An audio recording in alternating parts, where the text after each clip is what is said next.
Everybody look out, it's the fundamental theorem of calculus!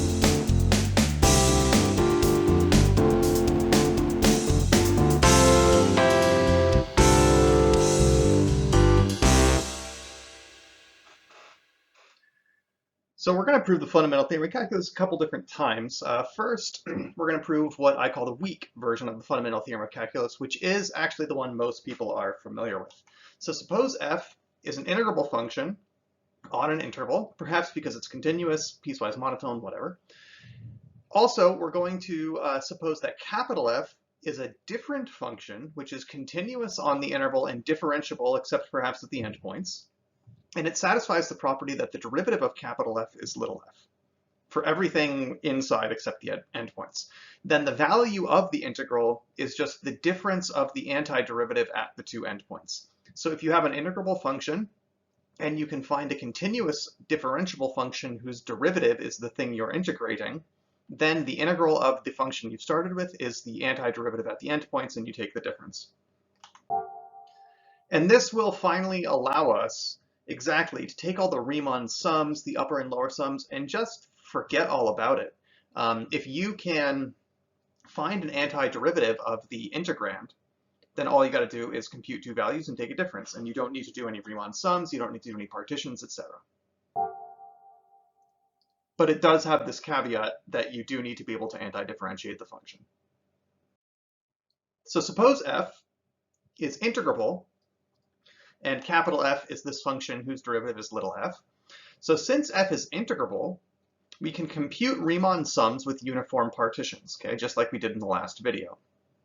So this gives us a form for xi. So for each n, we make this partition, where these are our xi's. This is the uniform partition into n pieces.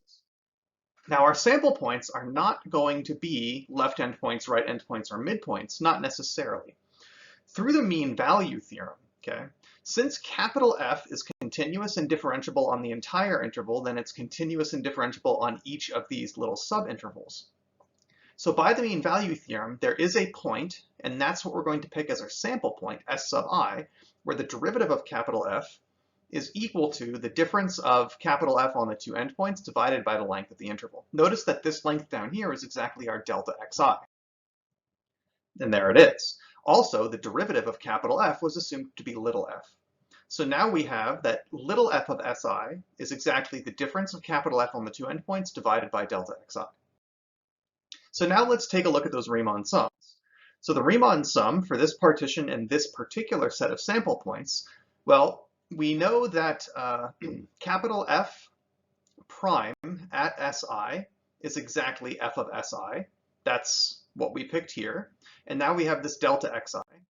So f of Si is equal to capital F prime at Si, but from the mean value theorem, we picked it so that capital F prime of Si is exactly the difference of capital F at the endpoints divided by the delta x. And observe these delta x's are going to cancel, leaving us with just the sum of capital F at one endpoint minus the other. This is now a telescoping sum. If I let I equal 1, for example, we get f of x1 minus f of x0. I equals 2 gives me f of x2 minus f of x1, and those f of x1s are going to cancel. So the only thing that remains are the last point minus the first one, but hey, that last point is b and the first one is a. So for each partition, as long as we pick the sample points according to the mean value theorem, it didn't even have to be a uniform partition, to be honest, then what we end up with is for all of these Riemann sums, we have the fixed value capital F of b minus capital F of a. So let's compute the value of the integral from 0 to 2 of x times e to the x squared plus 1 dx. Yeah, it's not a very exciting problem, I agree, but we're going to go ahead and do it just for the sake of seeing the fundamental theorem in action. So this is a continuous function everywhere, and therefore it's continuous on 0 to 2, so it is integrable. Also, if we define capital F to be this function right here, you can verify that capital F prime is little f. So we found a continuous function whose derivative is our integrand. Therefore, all we have to do to evaluate the integral is compute the value of this function at the two endpoints. If we go ahead and plug in x equals 2 here, we get 1/2 e to the 5th, and if we plug in x equals 0, we get 1/2 e to the 1st, and there's the difference, 1/2 e to the 5th minus 1/2 e to the 1st. So many computations of this form, this difference, come up that we have a notation. If you have a function and you put this vertical line and one value at the top and another value at the bottom, that stands for take the difference of those two things. Okay, as long as x is the only variable present, you can just write the two values without this x equals notation here. But back in multivariable calculus, we may have had functions of multiple variables, and it would be a little ambiguous. If there were lots of variables floating around here and I just put b and a, it wouldn't be clear which variable I was plugging in for. So in a multivariable context, it's very good practice to indicate which variable is being plugged in here. Yeah, we're not actually getting into multivariable calculus, so for our purposes, we don't really need to worry about that too much. Okay, we only need to find one particular function, which is an antiderivative of the integrand. So remember that we have this notation, which, in these series of videos we're now defining, but you probably remember this from your Calc 1 days. If you don't have numbers here on the integral sign, and we say this out loud as the integral of f of x dx, but really this means antiderivatives. This is all functions whose derivative is f of x, at least on a specific piece of the domain, which is not really written in this notation here, but whatever the domain of f is, we want g of x to be a function whose derivative is f of x on that same set. So what's important to note is that this notation does not actually refer to a function, but rather a set of functions that all have derivative f of x. But we did see back when we were discussing the mean value theorem that if two functions have the same derivative, then their difference is constant. So if I have two different functions in this set, their difference is a constant.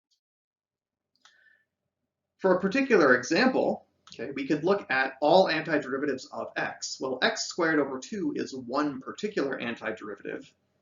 And by the mean value theorem, any other antiderivative can only differ by adding a constant. And that's why in Calc 1, or Calc 2 usually as well, when you take this collection of antiderivatives, you always have this plus c, because you want to account for all possible antiderivatives, and by the mean value theorem, any other antiderivative, if you've already found one, can only differ by a constant, so this plus c really does account for all that there is to say as far as the rest of the possible antiderivatives, at least when we're talking about a domain which is a connected open interval. Okay. So that right side, x squared over 2 plus c, is technically a set of functions, because for every choice of a real number c, we'd get a different function there.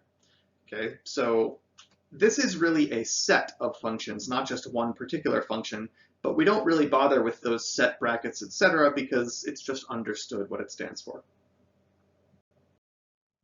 So try to work through the following problems. These are pretty straightforward. These are problems you would see in any Calc 1 or 2 class in the last case. So for the given function, compute the value of the integral.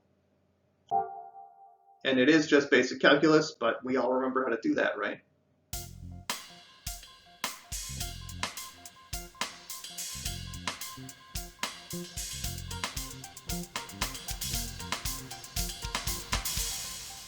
So the first two are really quite straightforward. That third one does require the technique known as integration by parts, but it's doable.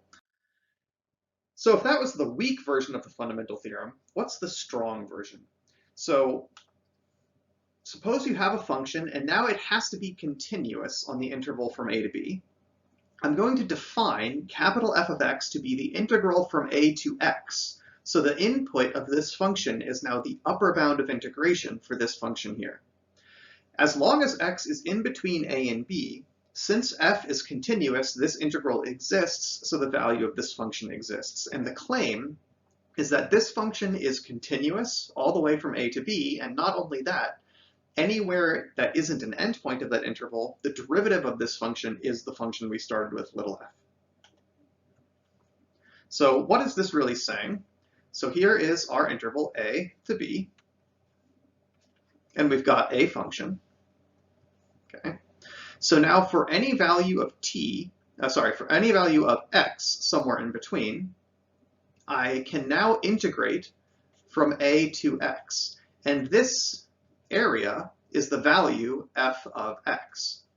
So what would f of a be? Well, then I'm just accumulating the area from A to A, so f of A is just going to be 0. Now, the way I've drawn this, the value of the function is positive, so as I move forward, I keep accumulating area. Okay, and this might be capital F of x, the total area accumulated. If I stop here, I've accumulated this much area, but if I were to stop here, I would have accumulated more area, so the value of this function is higher than it was down here. So since this function, as I drew it, is always above the axis, we're always accumulating area, so the area function is monotone increasing. Okay, we can directly compute the derivative of this function. Okay, we want to show something about capital F prime, so let's compute it.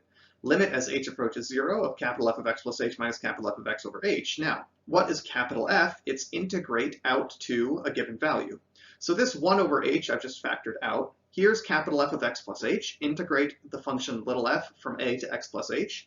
Capital F of x is integrate the function little f from a to x. But now I take this difference. And we already know that you can play around with this cutting and pasting of regions for integrals. So if I integrate from a to x, and then I add integrating from x to x plus h, altogether that would be integrating from a to x plus h. So this difference is just this single integral right here. But little f was continuous all the way from a to b, so it is continuous on this little interval here. Note that if h is negative, this actually needs to be written in the other order, but rather than write all of this out, we're just going to write this on the presumption that h is positive. If h is negative, we just need the interval from x plus h to x, but nothing else really changes. Okay. So now, continuing under the assumption that h is positive, okay, f of x goes between its minimum value and its maximum value. So the minimum and maximum value on this interval we're calling capital M and little m. Capital M for the maximum, little m for the minimum. The function's continuous, so it has a min and a max. So the area from x to x plus h is at least as large as the minimum value times the width of the interval. If I go from x to x plus h, the width of that interval is h, but it can't be any larger than the maximum value times the width of the interval. Okay, so that's just a statement about, this is one of our elementary inequalities about integrals. Okay, the value of the integral is in between the infimum times the interval length and the supremum times the interval length. But since we're dealing with continuous functions, our inf and our sup are actually min and max. Now, if I divide this whole thing by h, we recover exactly the thing that we were interested in studying, this 1 over h times the integral from x to x plus h of the function little f. It's in between the minimum value on the interval and the maximum value on the interval. Okay, so here's where we are. Now what we know is that as h approaches 0, we have very small interval from x to x plus h, and since the function is continuous, the maximum and minimum value are converging to the value of the function. Okay, if our interval region is shrinking to 0, the max and the min are converging to the same thing. And here we rely on the fact that the function is continuous. So since left and right are converging to the same value f of x as h approaches 0, so is this integrand, and this was exactly f prime if I take the limit, capital F prime, if I take the limit as h approaches 0. So from the squeeze law, we get capital F prime of x is just little f of x. Yeah, we're using something we proved a very long time ago. Back when we were talking about continuous functions, we proved this result that said, if you have the interval from x to x plus h, and I shrink h down to 0, the way I'm drawing it, h is approaching 0 from above, then both the maximum value on this interval and the minimum value on this interval are both converging to the value of the function at this point. So if the function looked something like this, okay, here's our max, here's our min, but if I were to shrink this down, my min is now all the way up here. If I shrink this down even more, my max is here and my min is here. As I shrink h down to 0, the max and the min are both forced to converge to that point right there. This was something we proved back in the discussion of continuous functions, and it was super long ago, and we haven't talked about it since, and yes, it was just for this very moment. So let's do an example. let's define the following function. F of x is the integral from 2x plus 1 to x squared plus 5 of e to the sine of t dt. Where is this function differentiable and what is the derivative? So the integrand is continuous everywhere, so this integral always exists. Okay, if you happen to have a value of x for which 2x plus 1 is actually larger than x squared plus 5, well then, we've defined an integral where the larger value is down here to just be negative the value where the larger value goes back up there. So the integrand, e to the sine of t, is continuous everywhere, so this integral always exists. Also, just by gluing regions together, the integral from 2x plus 1 to x squared plus 5 can be expressed as the integral from 0 to x squared plus 5, then take away the integral from 0 to 2x plus 1. So here is our function f of x. It's this integral minus this one. Now, the first thing here can be expressed as a composition of two functions, the area function and this function g of x. So the area function is integrate from 0 to x, but the thing where I'm stopping the integral is actually x squared plus 1. So a of g1 would be the integral from 0 to x2 plus 1 of e to the sine t dt. And a composed with g2 would be the integral from 0 to 2x plus 1. Okay, if that was my input here, g2, then it would be the upper bound of integration. But now I can just apply the fundamental theorem, which says if f of x is written like this, okay, now I can, this should be capital F of x. So if capital F of x is written as this composition, I can take its derivative according to the fundamental theorem of calculus, but I do have to combine it with the chain rule because I have the area function, and the fundamental theorem tells me if I take the derivative of this, I just get the argument, the integrand, evaluated at the point of interest x, but I am composing it with g1 of x and g2 of x respectively. So we get e to the sine of x squared plus 1. Okay, sorry for the typo, that should be an x squared plus, oh, this was an x squared plus 5. Okay, so f prime of x is the integrand e to the sine of t evaluated at where the integral was stopping, but that was x squared plus 5, times the derivative of that function, because back here, when I take this derivative, I get capital A prime evaluated at g1 of x, that's this term right here, but then I have to multiply it by g1 prime, and the derivative of g1 is just 2x. Then I'm going to take away capital A prime evaluated at g2 of x, so that's going to be e to the sine of g2 of x, 2x plus 1, times the derivative of g2 from the chain rule, and that's a 2. And this derivative existed everywhere because the integrand and the bounds of integration were differentiable everywhere. And this is a fairly silly problem. You see problems like this all over the place in Calc 1 courses, and that's the only place I've ever seen them. But hey, there they are. So try to work through the very general version, okay? All that really matters here, it's basically the same problem we just did. We have some sort of bounds that are differentiable and an integrand that is not just continuous but differentiable. What we want to show is if I define a function to be start at this function, end at this function, and then integrate f, that has a derivative that can be exactly computed through this difference of chain rules. It's really the process we just went through in the previous problem, just more general.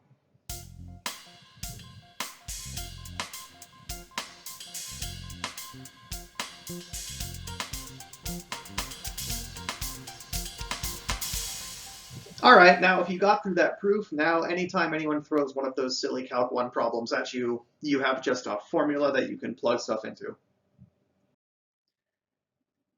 Now here's a result called the first mean value theorem of integrals. Suppose f is continuous on the closed interval, then there must be a point somewhere on the interior, C, where f of c is this quantity here, the integral from a to b of the function divided by the length of the interval.